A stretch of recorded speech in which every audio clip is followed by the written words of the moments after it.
Welcome to our channel visa to study. ये एक informative video है एक इम्पॉर्टेंट टॉपिक पर, क्योंकि आजकल काफ़ी स्किल्ड वर्कर इंडिया से यूके में माइग्रेट हो रहे हैं। यूके में स्किल्ड वर्कर वीज़ा काफ़ी मिल रहा है। तो टॉपिक है कि आपको कितनी सैलरी एक्सपेक्ट करनी चाहिए अपने एक्सपेंसेस मीट करने के लिए। मेनली ये डिपेंड करता है कि आप लंदन में रह रहे हैं या आउट ऑफ लंदन रह रहे हैं। सेकेंडली, आप अकेले जा रहे हैं या स्पाउस के साथ, या आपका किड भी आपके साथ है। तो इन ऑल आपको कितना सैलरी एक्सपेक्ट करना चाहिए कि आपके सारे एक्सपेंसेस मीट आउट हो जाएं। आपको मालूम है लंदन यूके का कैपिटल है, तो काफ़ी एक्सपेंसिव सिटी है। मेजर एक्सपेंस है रेंट, यूटिलिटीज़ में electricity, gas, water, transport, broadband का खर्चा आ जाता है। उसके बाद ईटिंग आउट का खर्चा। सबसे पहले हम बात करेंगे सिंगल पर्सन की। रेंट का रेट, अगर आप शेयरिंग में आप ढूंढेंगे या फिर स्टूडियो अपार्टमेंट में, तो रेंट जो है करीब 400 से 1200 के बीच में रहेगा।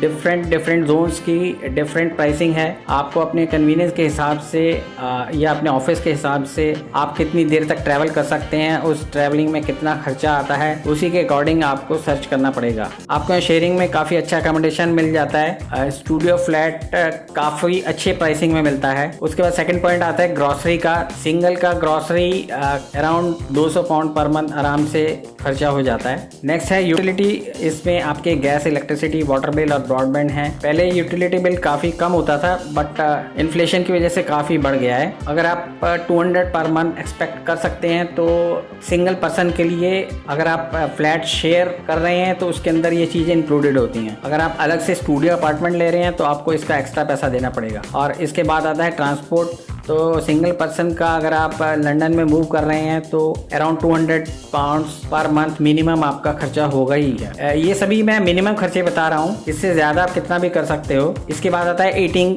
आपका खर्चा अगर आप अकेले अपने ऊपर खर्चा कर रहे हो तो 150-200 पाउंड में भी हो जाएगा। इसके बाद लंदन में इतनी जगह है घूमने की, बाहर खाना खाने जाएंगे और ऑब्वियसली ये यहाँ के कल्चर में भी है, तो मिनिमम 150 पाउंड मिनिमम एक्सपेक्ट आप करके चलिए कि इतना खर्चा होगा ही। नेक्स्ट खर्चा आता है काउंसिल टैक्स का। सभी को 150 से लेकर 200 पाउंड के बीच में देना पड़ता है। तो वो बैंड पे डिपेंड करता है कि आप कौन सा बैंड है उस प्रॉपर्टी का जिसमें आप रह रहे हो। अगर आप अकेले रह रहे हो तो 25% ऑफ में मिल जाता है आपको काउंसिल टैक्स के ऊपर, तो वो आपको चेक करना पड़ेगा। सिंगल पर्सन का लंदन में रहने का 1500 से 2400 के बीच में पर मंथ का खर्चा आ जाता है। उसके बाद आपको कुछ सेविंग्स भी चाहिए, तो मेरे हिसाब से एवरेज सैलरी आपको एक्सपेक्ट करनी चाहिए करीबन 4000 पाउंड पर मंथ। इसमें जो आपकी इन हैंड सैलरी होगी वो टैक्सेस कटने के बाद करीबन 3100 पाउंड रह जाएगी। अगर आप पर मंथ सैलरी पर आप पेंशन स्कीम में ऑप्ट आउट कर रहे हैं या पेंशन दे रहे हैं, तो उस पर भी ये डिपेंड करता है कि आपको क्या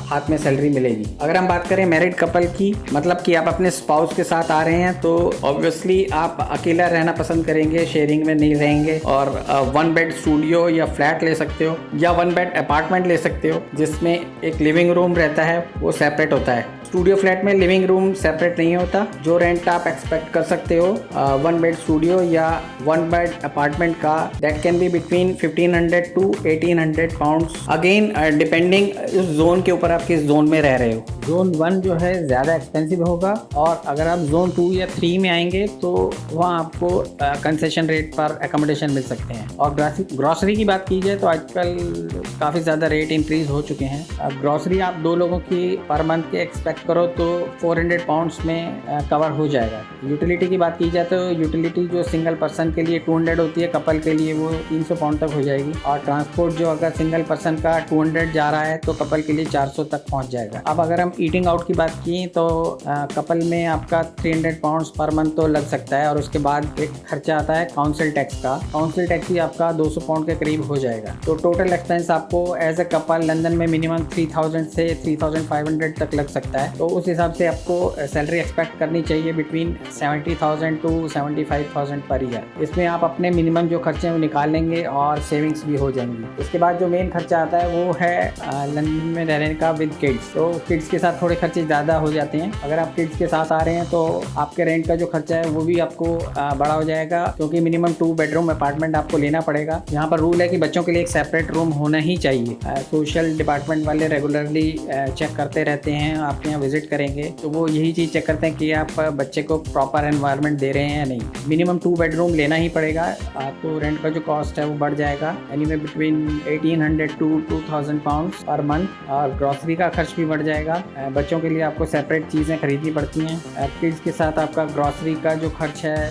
500 से 600 पाउंड पर मंथ तक हो जाएगा, और यूटिलिटी बिल्स आपके 400 पाउंड्स पर मंथ तक होंगे। ट्रांसपोर्ट भी अराउंड 400 पाउंड होगा, और बच्चों के साथ ईटिंग आउट तो आप करोगे ही तो 400 पाउंड के अराउंड वो भी होगा। नेक्स्ट है काउंसिल टैक्स, जिसका खर्चा आपका 200 पाउंड से 300 पाउंड पर मंथ के बीच आएगा। एक बहुत ही इंपॉर्टेंट खर्चा आता है विद किड्स का, नर्सरी का। अगर आपके बच्चे अंडर 3 हैं तो आपको फुल प्राइस पर जो डे केयर पे करना पड़ सकता है, जो कि 1200 पाउंड से 1400 पाउंड होगा। और अगर आप यहाँ रिलोकेट कर रहे हो, बच्चे छोटे हैं, तो ये कॉस्ट ज़रूर अपने एक्सपेंस में ध्यान रखना। लोग ये एक्सपेक्ट करते नहीं आते कि बच्चे के साथ इतने खर्चे इंक्रीज़ हो जाएंगे, तो काफ़ी डिफ़िकल्टी हो जाती है। फिर जब आप लोगों का सिंगल पेरेंट ही एक इनकम सोर्स है तो थोड़ा मुश्किल हो जाता है। मिनिमम 90,000 से 1 लाख पाउंड पर ईयर तक सैलरी आपकी होनी चाहिए अगर आप बच्चे के साथ आ रहे हैं तो।